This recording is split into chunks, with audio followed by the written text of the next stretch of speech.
Good morning, everyone. Yes, of course, it's me again. Do I ever go away? Yeah, sometimes. I just have other things to do.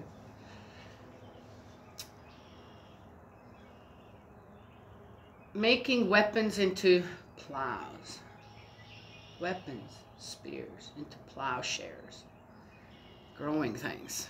Don't you think that's interesting on how that is in the Bible? Yeah, it's not a favorite part of most people in the Bible. You got to be able to defend yourself. You got to be able to defend your family, your surroundings, your country, your this and that. It's so sad to see that we are not past that yet. Why not? We should be. What is it that is so enticing to people to want to kill others? Be able to, and then have a good reason for it, especially when you're a good person, right? A righteous person. Yes.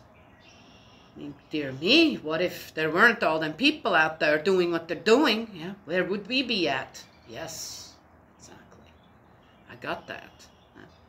Yet, the base of it all, the foundation of it all is still, we shouldn't be doing this anymore. By now, we should have learned more than that as human beings.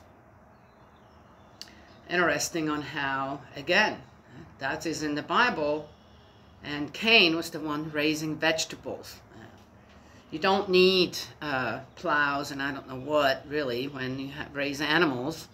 One could say, well, yeah, but you have to grow grain. This not really.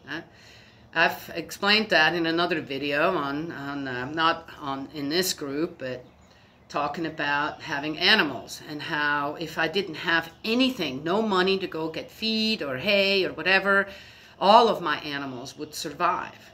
All of them would survive where I live. Yeah, they would get a little skinnier. I say every winter, well, guys, it's time to, not just me, but everyone, gonna have to just tighten that belt. Yeah. Now, it's funny, that was a few years ago where I was really, really limited in my financial situation, and there was just only so much to go around. And it was interesting, the relationship I had with the animals at that time. Well, we're just going to have to live on what God has given us. They were all good with it. Okay, did they notice? Madison, come on. Anywho.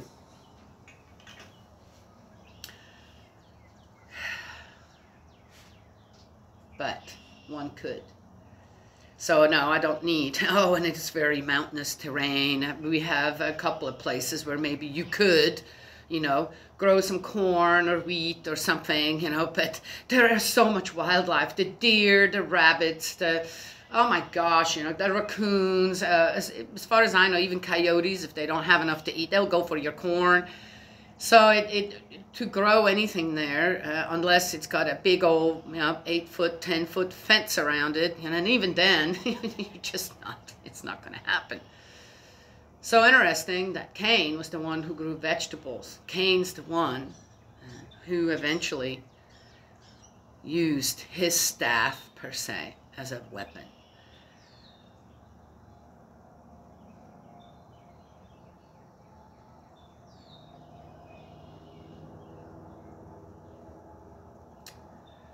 Yes. So, again, regardless on what may have or may have not transpired in the true family, the sons should never pick up weapons. They should never do that. Advocate weapons under the authority of what? God? True Father? I don't think that's, no. So, something to think about. I hear a lot from the group of the Sanctuary Church members that, well, we're under the authority of True Father, and that's why, whatever, it's not. I said, you really think you are?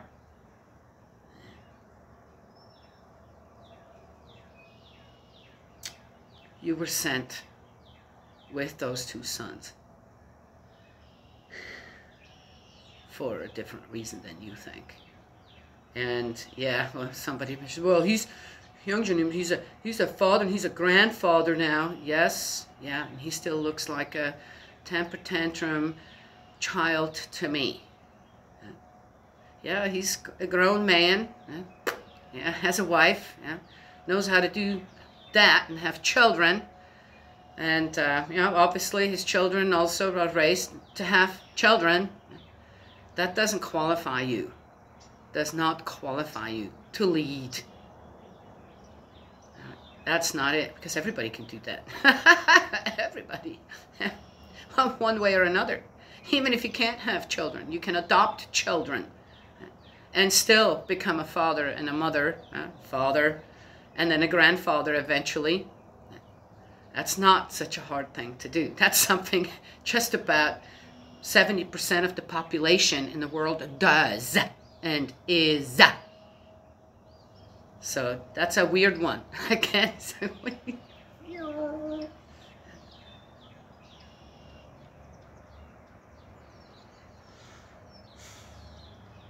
Anywho, I thought I'd share that this morning a little bit.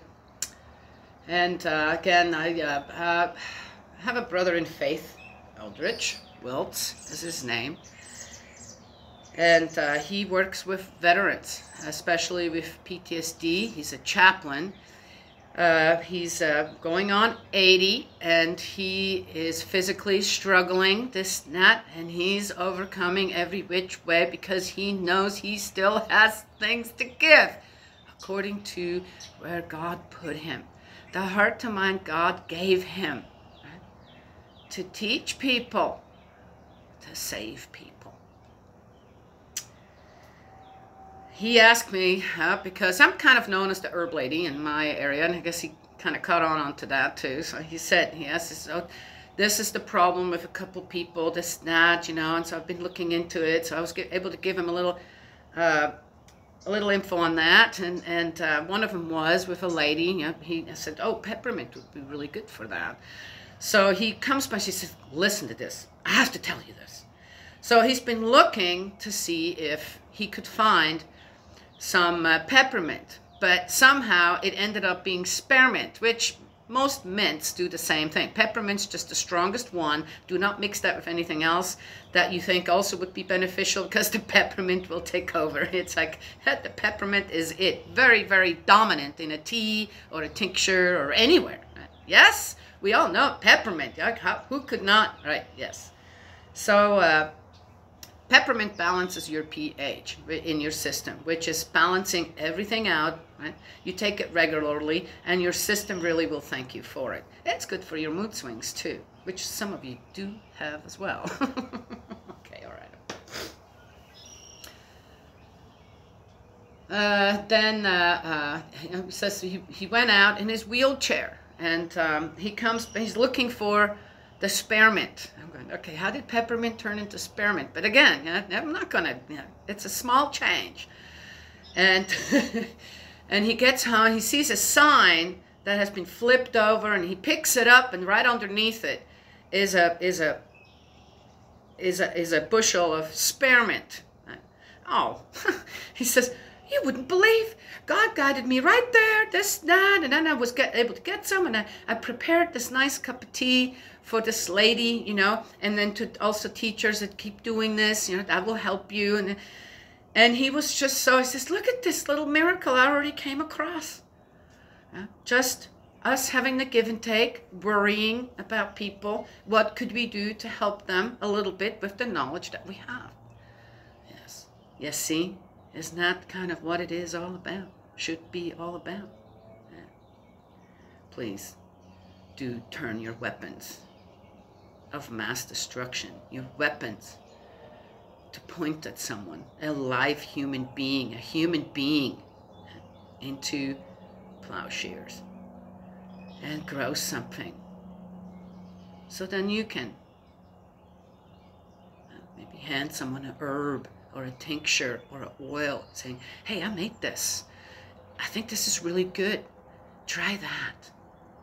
Right? Yes? It's another way to unite with God and the principles of creation and the principles of love.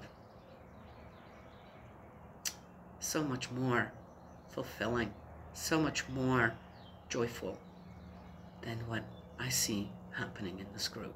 Right? Yes? No?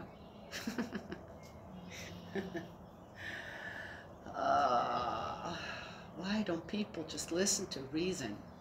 Yes. Okay. Well, that's all I wanted to share today. God's love and blessings always. It is Monday. It's a very medium day here today. No sun out, clouds. It's not too cold. Very pleasant to sit here and do this. And another week, another beautiful week. The children have spring break, so I get to spend the whole week with them. Yes. Oh, baking week. Oh, starts tomorrow. My daughter had to go to work today. All right. God's love and blessings always. I will talk to you another time. Please, love each other.